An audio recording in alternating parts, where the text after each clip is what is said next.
ekweghị ekwe ya emecha kwe n'ute ekwere. Ekweghị ekwe ya emecha kwe n'ute ekwere. Ebonyi son has lost it completely. Whatever thing kalu yobi ojiwe na whatever thing kalu yobi ojiwe were ife eji agbana ntị agbana anya ayi emecha mara ife aka kalu yobi. You know, I hate to always make reference to the case of Ijele. I hate to always make reference to the case of Ijele. Oh, Telum. But I can't stop, or I can't help making reference with it. I can't even stop or help making reference to what happened to Onyobodo before Onyobodo ran. I don't know why some people cannot just respect themselves or help. Yeah, why some people you will do naturally wicked without anything backing them up. That Ebonyi son is a typical of Obiojo. Obiose. It's just that na Usuenwe hono. Usuenwe hono. Imagine all na that guy in Welono.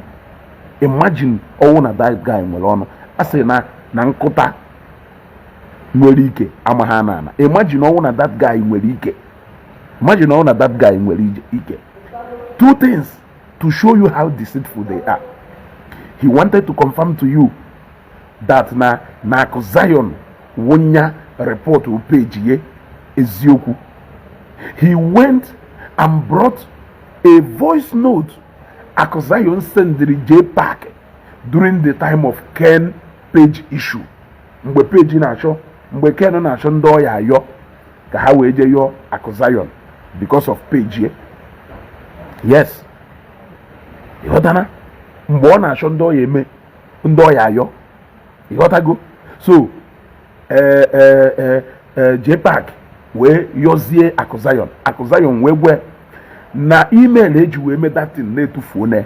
Now this is you number one na ege ntị ka unu malụ how deceitful that guy do. Mgbe JPAC mere wedding JPAC end bo o je wepụta video ebe APC na eme 10 years anniversary post oye ebe Obi Kubana na e-money ha no there. O post oye no wedding JPAC. Number one, people were able to counter it where never have wedding JPAC never have 10 years anniversary APC.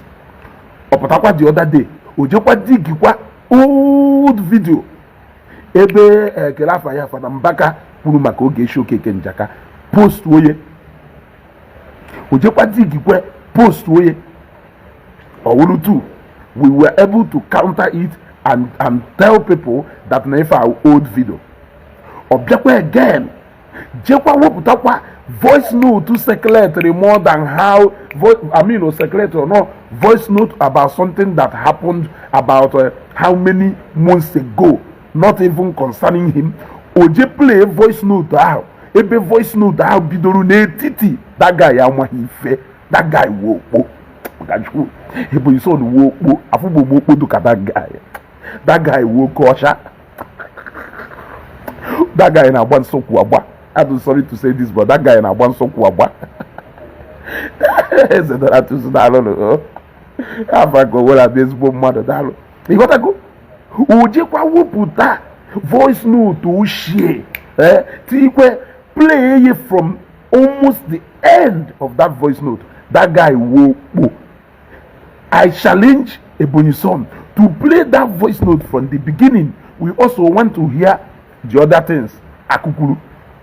During the time of Page Ken, I could never denied doing that. In fact, I could warn him before he did that. Yes, I could warn him before he did that.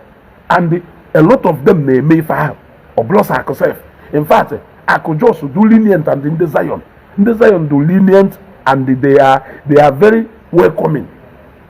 That is why, last born one day. That is why people ewolu evangelist Ebuka Obi my picture yo my video in the Zion and everything will name program at well in the Zion never handle. So I could warn him and I could did it and I could did not even say that he did not do it. So that was an old story. Among that guy I run out of content, current content or trending or me. Why is he trying to go back to go and be digging back, digging? We are going to resurrect now that video and that voice note. Literally them, Mark Evangelist Ebukobi. We are going to resurrect it since he has run out of content and he wants us to go back memory lane. He wants us to go back and go and start talking about the past. Are you getting me? He played that voice note from almost the beginning, the end. Are you not interested to know what I could say from the beginning to that place we play here? Even Unyawa, you are pleased to play that voice note to people. Can the mother for if I could, because all na could na voice neku about that page ya ako report ogo say na aku yeku more things that even him Ebonyi song we love to play so that we will see. But if o melu no je court or ye e got go court or ye ko no play again from the very first beginning. If only that voice note to before, that is not him. That is number one. Or number three, remember the first one over the new J Park. The second one, Father Mbaka and Ogeshi. The third one, voice note, OJ Bonite. Now the fourth one, video of a Pontu Ezeugo Melu. Melu. Ezeugo me video. Yeah. Ezeugo Melu that video. OJ Bonite keda. If OJ Bonite na ebe ọ na-ekwu na J Park na-emefe ka oje bonite nke ekwuru maka Ebukobi, it cannot trend. Genosia na mo say that it cannot trend. People have seen that video, we have lived past that video. It can only be termed one of the numerous allegations on the Evangelist Ebukobi.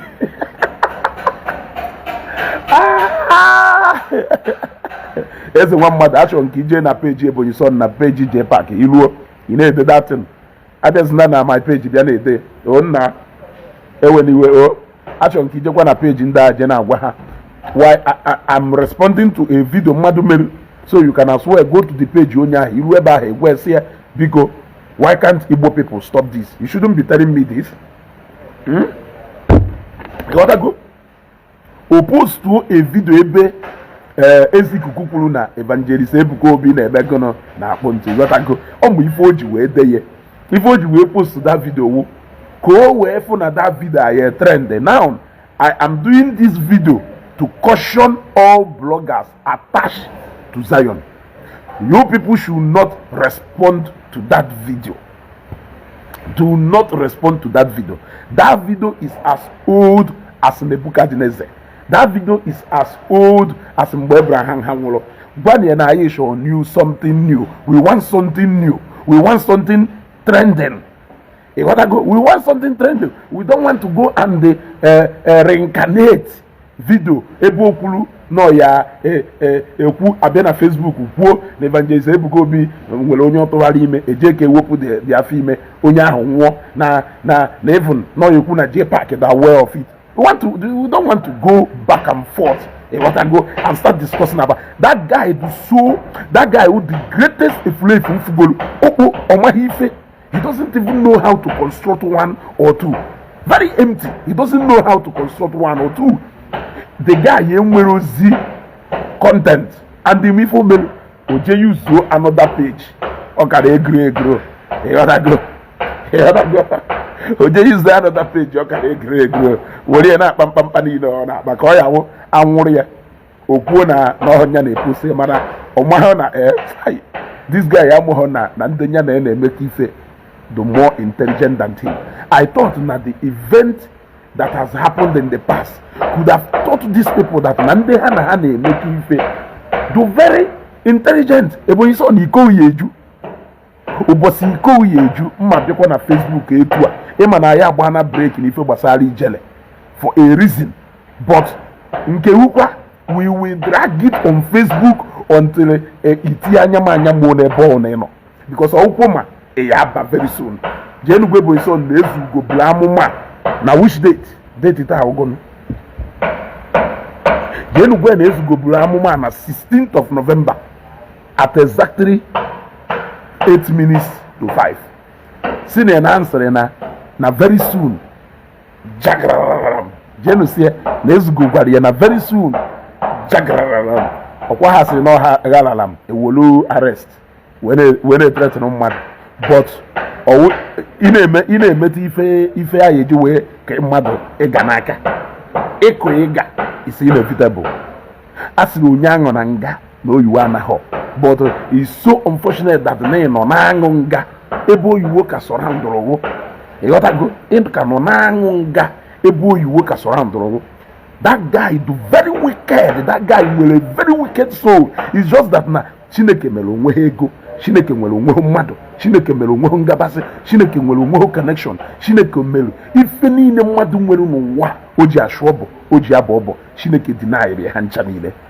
So such people ife ha ya adazi emewo ha na-ajakasịzi eze na-aja eze even though na ha ya atani alụ. Ha na-ajazi eze even though na ha ya atani alụ. Imagine now that this guy not in such a position where he can actually do something. If imagine what he could have done. Look at if only be propaganda or if all result to now on a bonitezi old if I know now throw back. If I know now throw back. Gbani and Ezeugo Serena we will not no there will be no diverted attention. Also na Bagare. I'm a before you were the bonitifa hezi kukukuru. Because na ifo ji weje bonite ife ahụ ezi kukwuru uwe na ebe ọ na ndị mmadụ mechiri ọnụ n'ife bulu JPAC ka oje bonite nke Evangelist Ezeugo ka ọ mara how people are going to react ka o wee gwa ndị mmadụ na ọkwọ ife ekwuru maka JPAC na ekwu okwu na nya ka ekwuru maka Ebuka Obi n'ubi okwu gbanye that we have all put that behind us. Ịghọtago ife a na-eji Ezeugo mana unfortunately Ezeugo mana na onwe mgbe o ji akwado ịbata Nigeria at any time. Ịghọtago Ezeugo na onwe ihe mana na onwe mgbe o ji akwado ịbata Nigeria again. He knows he's not coming back. He knows he is not coming back. So we have waved it aside, waiting for Ezeugo the day he will come back to go and answer. So we are not going to talk about it. I hope na Zion Media Team. Because they keep saying that we are Zion Media Team. Unfortunately, we are not Zion Media Team. I am an independent blogger who is here to defend my faith, to defend my faith against these intruders.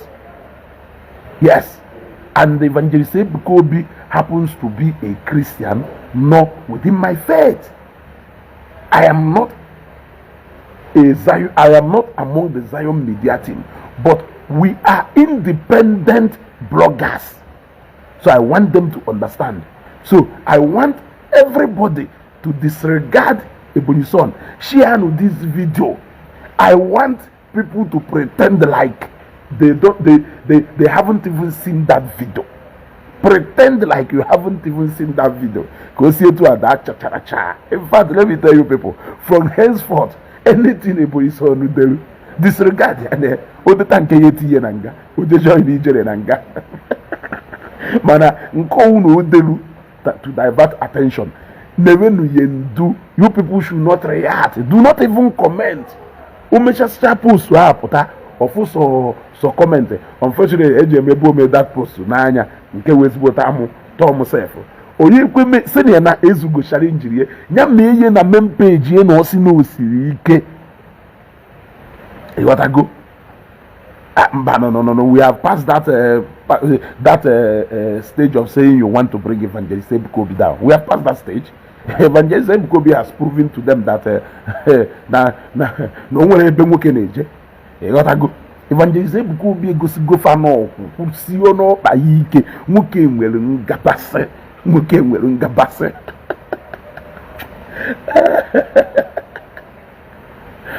nwere mgbakasị nwoke ndị mmadụ nọ n'ụwa na-agbara ya ọgụ. Chineke nọ n'eluigwe na-agbara ya ọgụ. Every institution enwere around us na-agbara ya ọgụ. Nwoke gosigo ndị mmadụ na nwoke nwere ngabasị. So I want you people to ignore Ebonyi son like a log of wood. Ignore him like he never existed.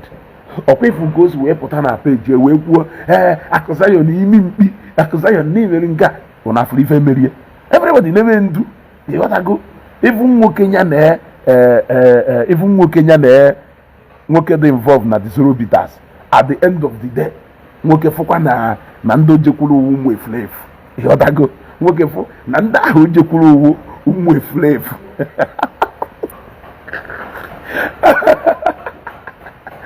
etu aka karịa Ebonyi son ji wee gwụ etu aka Rita Duru Chineke kpọkwa ya ọkụ Rita Duru Chukwu kpọọ ya ọkụ akụzayo nkwụrụ ụgwọ I can buy you and buy you times 100 so you can imagine ọwụ na akụkụ nyere m ụgwọ ma a na-akụwo odogwu ọwụ na akụkụ nyere m ụgwọ Rita Duru ndufuo mara na akụwo odogwu for paying somebody like me. He is not your mate for paying somebody like me. You gotta go. If you want more fia, Zuzuru Zeba Poiso, Atolo, Eflefu, Zuzuru Zeba Po, emptiness, Mukoko, Ndohi, Zuzuru Pueba, Eperimaya, very soon, I have Zuna Bini, Vultures and feed yellow Zuna Bini, Atolo, Kamagaba, Atolo, Pama, Eperimunuhi. Nwobere ga ya atọ ụta ya n'onu mmụọ ọkụ ifife imele onwe ya nwobere ga ya atọ ụta ya n'onu mmụọ ọkụ ifife imele onwe ya atụrụ ichere Eastern region headed by gentle we sumpa iyo ndo ohi ọkụ unu si eji afa ndị nọ ilu onwe ha were eje perpetuate criminal act ọkụ unu si eji afa ndị nọ ilu onwe ha jere perpetuate criminal act. Now you have shown what you people are doing. Atụrụ yeah. So as I was saying etu a ka blogging career Ebonyi son si wee this guy wepolu content ọ na-eme eji wee mara ya kele onye lamitere this guy wee gbuo career ya. This guy wee content ọ na-eme n'ihu akwụkwọ onye ọna ji wee mara ya ọ na-eme that content ọ na-agara ya kele onye je lapụta this guy wee gbuo career ya kele onye je lapụta this guy wee gbuo career ya.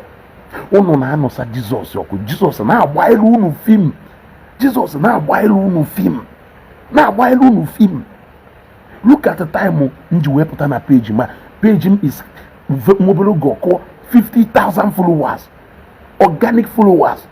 Page Matthias is from 250 something thousand followers lead to 205 or 204 keta. Yeah? When I knew that page ya ha aga ihu ọ ha aga azụ. Jesus nọrọkwa ka na-egosi unu ife mere o ji wee were Alpha and Omega. The earth and the nature na fight kwa against you people mana unu amalo unu na-ebigheri aka ndị ala ji ti n'uche ajụ ibuje mgbamgba Bible ha ka gonu debe n'ụlọ everyday ye pụtara isi nọ ndụ ka ka na-achụgharị everyday ye pụtara isi nọ ndị pastor ka na-achụgharị but you go to church. Which kind of a blogger are you? What exactly are you fighting? Who are you fighting? Ọ bụrụ na ide ejezu ụka pụtazie egwu ụwa niile na ihe eje ụka nke ahụ niile eje ụka mana ị decidere na ndị ya ada anụsọ ọgụ wụ ndị ụka ka ya ada anụsọ ọgụ. What will be your gain? I am asking you. What is your gain? What in fact kelebe all these things are na-emeneje which point are you going to be proving? Ọ bụrụ na ese na ndị ụka na-eme nke a na ndị ụka na-eme nke a what of ndị otu Matthias ha? Because we are not calling in Domedana. Look, let me tell you, it's high time we should stop using that generalizing word in Domedana. Ndị Igbo who actually ndị Igbo na-eme the real omenana. Ahụ izuzugharị ife ndị na-ezuzugharị. So when you want to qualify this group of charlatans, ndị otu ejike moment of truth, group of charlatans apụta n'ihu akwụkwọ, call them ndị otu Matthias ka ndị mmadụ mara nọ followers of Matthias. Ka ndị mmadụ mara n'ụmụ atụrụ Matthias, ka ndị mmadụ mara n'ụmụ ofeke Matthias ireziri. You want to go? So stop calling them ndị omenana. They are not ndị omenana. Omenana ba anyị chọọ ejemu be ezigbo onye Nnewi na-eme omenana nnu ebe ahụ efu ka ha si akọndọtụ onwe ha. Imeghe ife nwee ka o si wee ifedo na na-etiwo So onye omenala aya awụ ekperima, onye omenala aya adị egwu ndị mmadụ chandum na-anachakọrọ ha ego na-awụ na-akpa all in the name of na ọ na-akọrọ ha akụkọ. Ndị omenala adị eme etu a, ịghọtago? Ndị omenala adị eme etu a. So onye ọbụla nwa afọ Igbo daalụ chi na onye anagwa wee ezigbote onye omenala ka ọwụ, ịghọtago? Ebuka, I greet you. So it's high time ọ ya waichi ikwu maka nda anyị akpọ ha ndị otu Matthias ife ha wụ ha bụrụ ndị omenala. Omenala Igbo cannot be ridiculed. Omenala Igbo cannot be I bring it to shame because that is who we are. Ịghọtago? That is who you are. Osakwe Ozamaka, one more comment, I will block you. As long as you're on this page, nothing less than 700,000 times in a day. If I fall short of it, it means that I haven't done well. You gotta go. Matthias, Matthias, Matthias,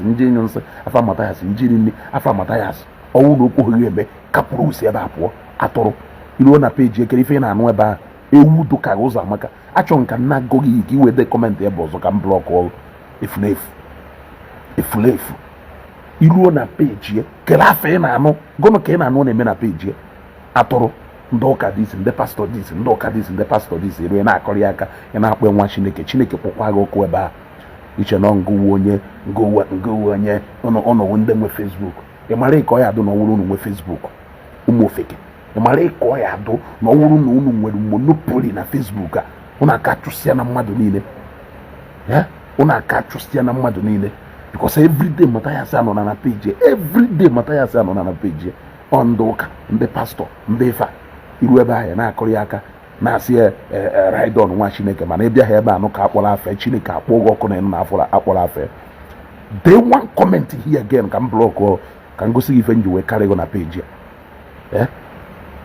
Umatoro. Enjoy Matthias said that half and Doka, and the pastor on a page. Na go Jesus yi ne malokwa na ebiakwa na this page na ife won ya adakwa anu Matthias. This page is strictly to dismantle the mountain of lies being built by Matthias na plant here n'ime ndị Igbo bai. Ona ha capture ha ụfọdụ ona capture ha in form of content creators. Iwatago nke tagide afụfụ yogido Chineke amara nọkata fọchata nwobere light ọkwụgharị ozugbo chọka ọkpagbuo onwe n'ego. Ịghọtago? Ebuka eze daalụ biko daalụ. So mmadụ ijikwu nakwu anything about ife ọnwụ na Ebonyi son na-eje abọnite old videos. The guy enwere ozi content agụgo anyị egosigo ife anyị ji wee ka ha. Ezeugo is still coming live. Each time Ezeugo be alive, Ezeugo is saying something. Ezeugo is still posting videos.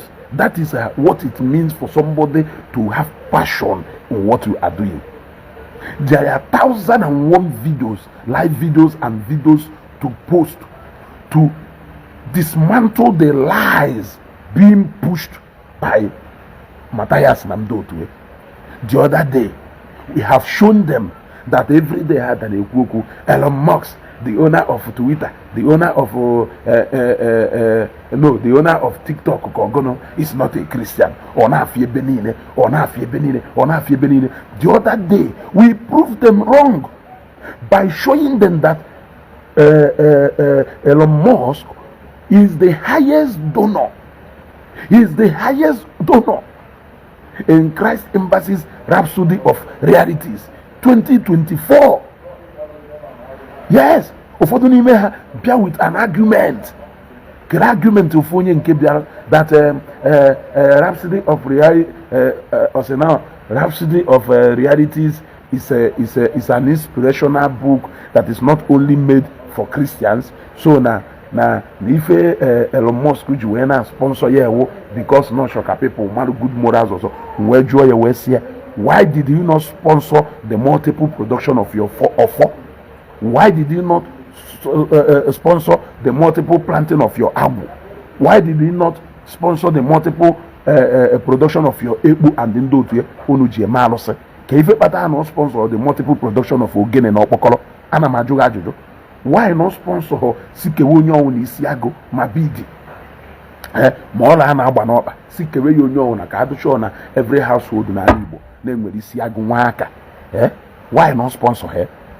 There is no sensible billionaire in the world that will not sponsor any Christian activities, because normal that is where they preach morals, good morals to people. That is where the actual message of humanity is hidden, so they know. And look at even Bill Gates, call them Bill Gates Guaragona, that his charity work, that his philanthropic gesture was triggered by his faith in the Catholic Church. He said it and you heard it. So now Elimos, the Elimos onu jiaka onu nekuna Elimos Elimos prove abanarono that he is a strong believer of Christ. And now say mother sem look at ki we ebe brain nda na no mother we sem not because of no nwere ego na attach go brother to affair. Really? Brother is the commonest name in America for somebody who is a believer. Anybody who is a believer is your brother. Even while going to preach to unbeliever, he is still your brother. Yes. Ndejeri preach the Mwadibia. But if I had that, but that Mwadibia, brother. If I had that, sister, brethren. So what is there in calling Elimos brother? Abido tuwiche for the same and the Christ Embassy. Just so Christ Embassy as a big church in both outside Nigeria, in Africa here, all over the world, can pull that kind of stunt with Alpha Elon Musk. Elon Musk I know yet. The mad week event United States of America happen far. No sensible Igbo businessman, entrepreneur, name them anywhere. We like to associate with this nonsense. Each and every one of them, we like to bear that trademark of a Christian. Have they ever asked themselves this question? Have they ever asked themselves this question? Look at somebody look at Donald Trump trying to introduce Bible. Ka Bible ban na their school curriculum. Yes, ka Bible ban na their school curriculum. That is what is going on now.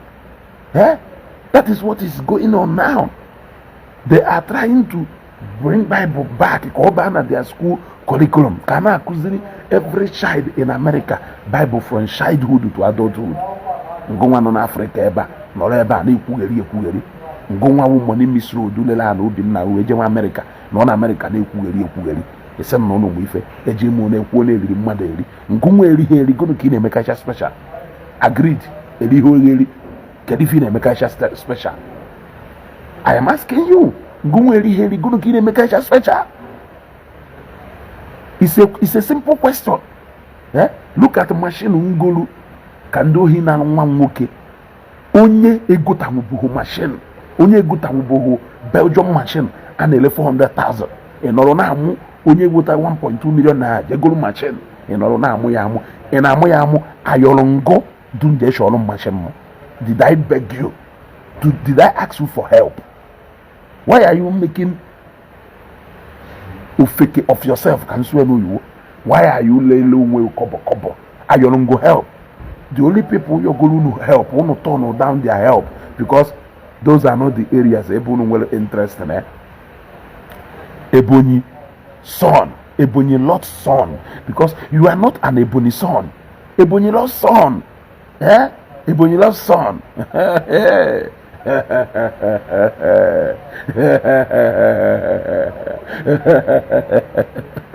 Opano boko bulu ntishiriye maka okpoko na-abịa.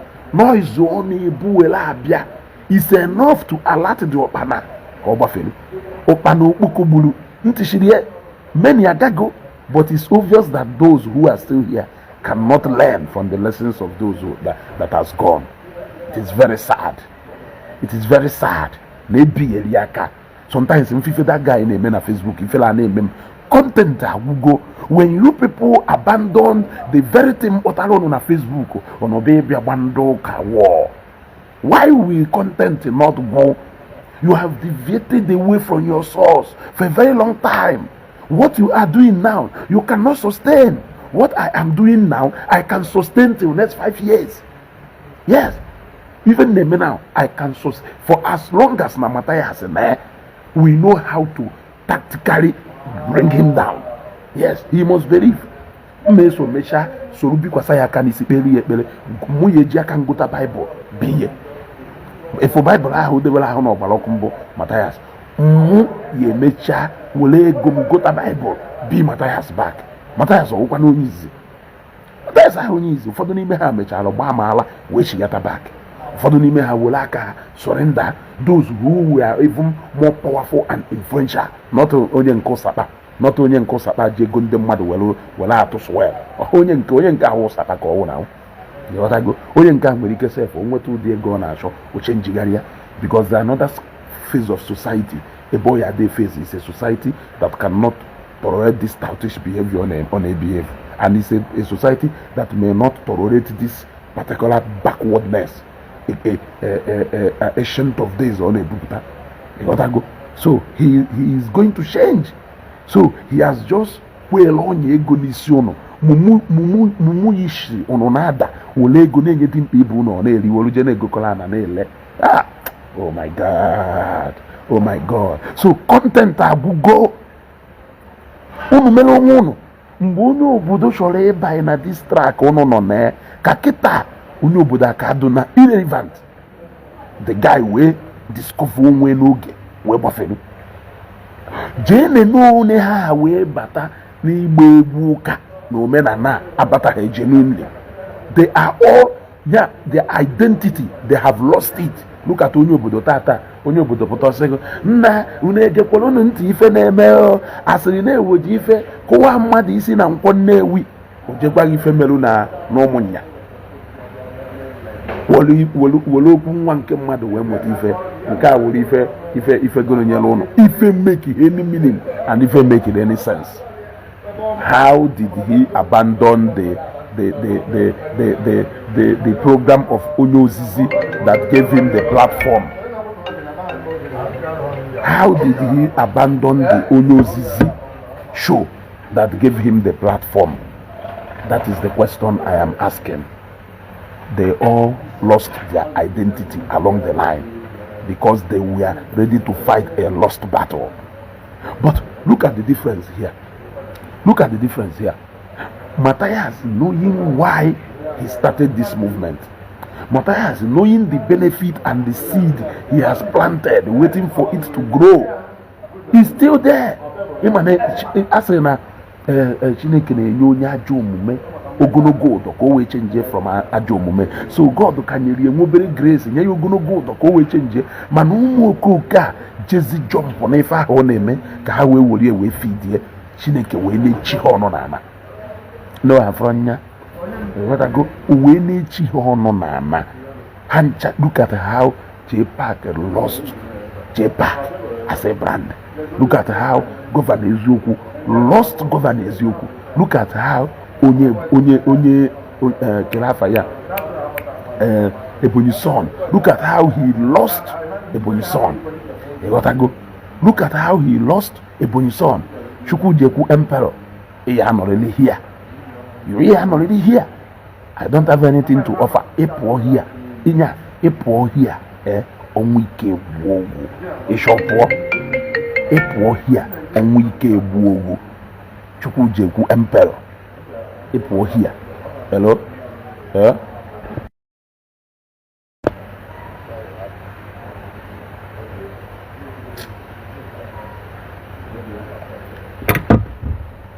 So, Jenene Una Haha, they have all lost their way in this content and a great Hajarina Hanya. Hamona the original. This is why we are here. This is why we came to this platform. They all abandoned the Ifehaneme, Baby Abonye Kahamba. it rendered all of them ife niile ifuru ha na-ebigheri aka waka ka ha na-ebigheri. Ebonyi son na-asọzi isi. Content don't finish. Content don't finish. Go mma anọ here a na-emezi once every week a post to content. N'ihu akwụkwọ aka ihe a na-ome. Mma anọ here a na-emezi once every week a post to content. Anyị anọ n'ihu akwụkwọ a nwere ebe anyị na-eje, we will be here, it will happen. Go ebe anyị nọ ka ihe a na-ome. I will come back in a few minutes time.